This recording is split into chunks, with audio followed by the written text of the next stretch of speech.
Hi guys, my name is Brittany Zago. I'm currently observing juniors at a high school in Laverne, and the novel that they were going to start when I was assigned with creating a unit plan for them was The Catcher in the Rye.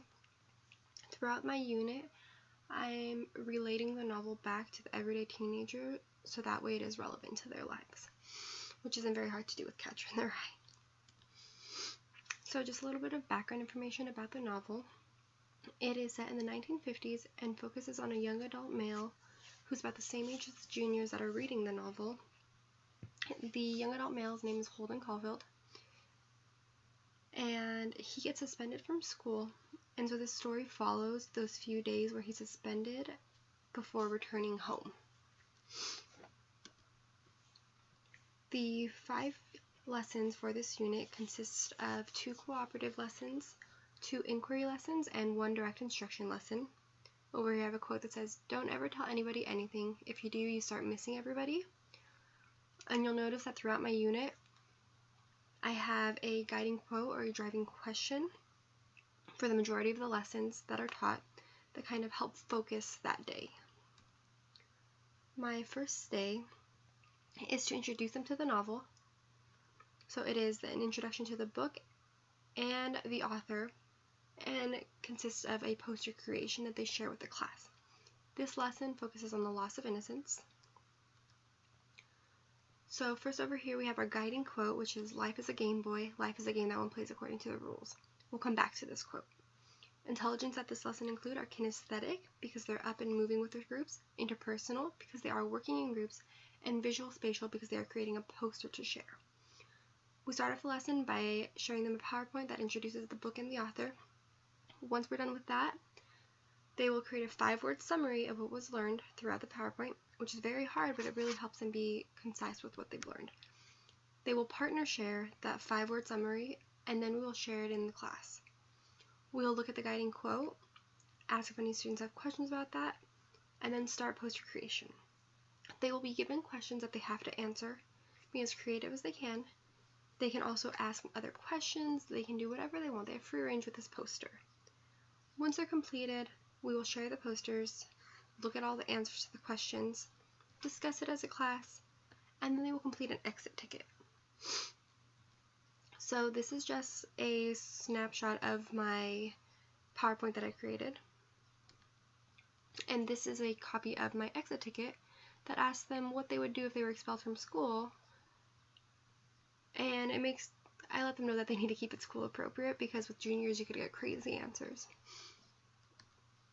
Some adaptations for this lesson would include doing a gallery walk of the posters created instead of presenting them to the whole class, because that can be nerve-wracking for some students. It could be giving them a copy of the PowerPoint notes so that they can have something to refer to focus on. It can be allowing them to work on the posters independently rather than in a whole group. And we can also let them make the posters on the computer instead of on a physical piece of paper. The second lesson in my unit is called Teen Angst in Music, and this is a direct instruction lesson that focuses on the angst that many of them might feel in their day-to-day lives. So the guiding quote for this lesson is, "What I was really hanging around for, I was trying to feel some kind of goodbye. I mean, I've left schools and places I didn't even know I was leaving them. I hate that. I don't care if it's a sad goodbye or a bad goodbye, but when I leave a place, I like to know I'm leaving it. If you don't, you feel even worse." So this quote kind of guides the songs that they're going to be listening to. Intelligence included here are musical and intrapersonal, because they are working alone. They will be given an entrance question. We will discuss it. Then we will look at this guiding quote right here and discuss that as well. Then I, as a teacher, will model the steps that I want them to take, which will be looking at a song, mind mapping the song, so just putting a circle with the title in the middle, and doing little branches of what they think of when they see that or when they see certain words.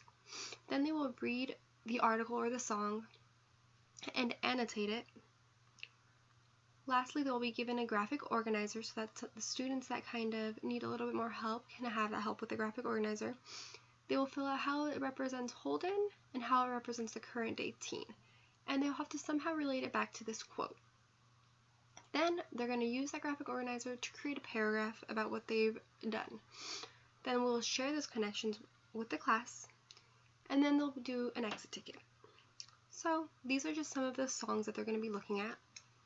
They all focus on troubles and difficult times, but also getting through those difficult times. This is just a sample of the exit ticket that I would be giving them that kind of relates back to, so we've looked at all of these songs. Now, how can music actually affect individuals? How can it make you feel? Some adaptations for this lesson would be having students work in groups to analyze and connect the songs to the novels in themselves rather than independently. And then also having students share their writing, their paragraph that they wrote, in their small groups instead of to the class, which can kind of help make them feel more confident. So for day 3, it's titled 1950s versus Now, and this is a cooperative learning lesson that focuses on disillusionment. So the guiding quote for this lesson is, "I mean, most girls are so dumb and all. After you nag them for a while, you can really watch them losing their brains. You take a girl when she gets really passionate, she just hasn't any brains." So this quote is very emotionally charged, and it's really going to get the children discussing and kind of arguing a little, which is good. The intelligence included in this lesson are verbal linguistic, kinesthetic, and interpersonal. Here we are going to discuss the guiding quote.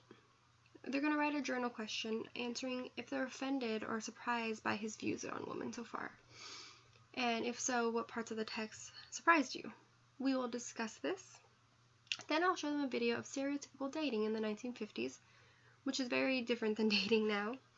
In their small groups, I will assign different groups different eras. So some groups will get modern dating and some groups will get 1950s.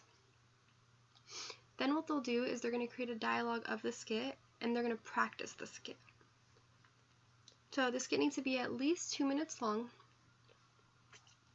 and I need to have a hard copy of the dialogue in order to grade them. Lastly, they act out the skit in front of the class, and then we will have a class discussion that kind of looks at the pros and cons of each era's dating and relates it back to the novel. So this is the video that I would show them. It's just 50 seconds long. We'll just watch a few seconds. Let's see here. Hi, Anne. This is Woody. I've got tickets to the High Teen Carnival for tonight. And well, would you like to go? Why, yes, Woody. I'd have to talk to my folks about it, but that sounds fun. I think I can go. Shall I pick you up at 8 o'clock? 8 o'clock sounds just fine. See you then, Anne.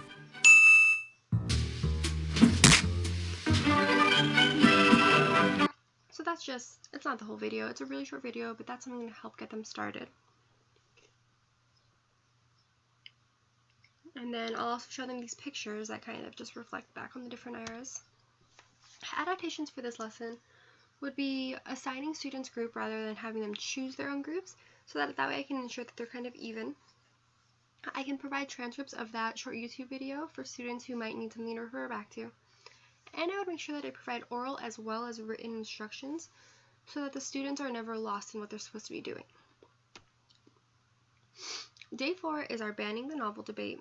This is an inquiry lesson focused on controversy. So the guiding quote for this lesson is, "I'm the most terrific liar you ever saw in your life. It's awful. If I'm on my way to the store to buy a magazine even, and someone asks me where I'm going, I'm liable to say I'm going to the opera. It's terrible." So this kind of just shows a negative side of the novel. The intelligence included here are interpersonal and verbal linguistic. This could very easily be made into an interpersonal lesson. We'll get to that in a second. I would start off by projecting an image that says Catcher in the Rye Band and have students quick write 5 thoughts that they have when they see this image. Then we will discuss it and talk about the idea of banning novels and if that's something that should be allowed. I'll let them know that this novel had been previously banned, and we'll read an article discussing that. Then the students will create a short in-class essay that presents their side whether or not it should be able to ban a book. We will then discuss the controversial issues in the novel as sort of wrapping up for the day. So this is just a little snapshot of the article that I would be showing them. And this is for students that need a little bit more help building their argument for their essay, we're going to just have them fill this out. They can put their quotes over here, and this is just going to help make sure that they're going in the right direction if they're stuck. Adaptations for this lesson could include allowing the students to have the article and that organizer the day before, so that way they're prepared. I could also give students extended time to complete the assignment, as long as they're working diligently through the class period, and of course provide oral as well as written instructions so that no students are lost. Lastly, my 5th unit lesson is 1950s slang vocabulary. This is a cooperative learning lesson focusing on communication. For this lesson, we're going to do a quick write that just lists where they will list some modern slang words. We will discuss the quick write. Then students will be assigned small groups and chapters of the novel to focus on. So this guiding quote over here is from one chapter. It says, "What I like about her, she didn't give you a lot of horse manure about what a great guy her father was." So right there we can see that horse manure is some slang from the 1950s. Of course we know what that is now, but students might not be able to know what that is. They will find a minimum of 5 slang words per chapter that they're assigned, write them down, come up with a definition that they think fits the word without consulting a dictionary or their phones. Then once they've done that, they will go back, use a dictionary, and find out the true meaning of the slang words, and we'll be sharing this with the class. Intelligence that this include are interpersonal, verbal linguistic, and logical. And here I have the chart that they would fill out with the page number, the word, what they think it means, the actual meaning, and how can they remember it. So overall, those are my lessons. Some adaptations for this lesson would be to assign the chapters the day before, so that way they can skim through it, provide the oral as well as written instructions, of course, but also allow students to work independently rather than in a group. This can kind of help students who have a little bit more difficulty working in groups get this assignment done.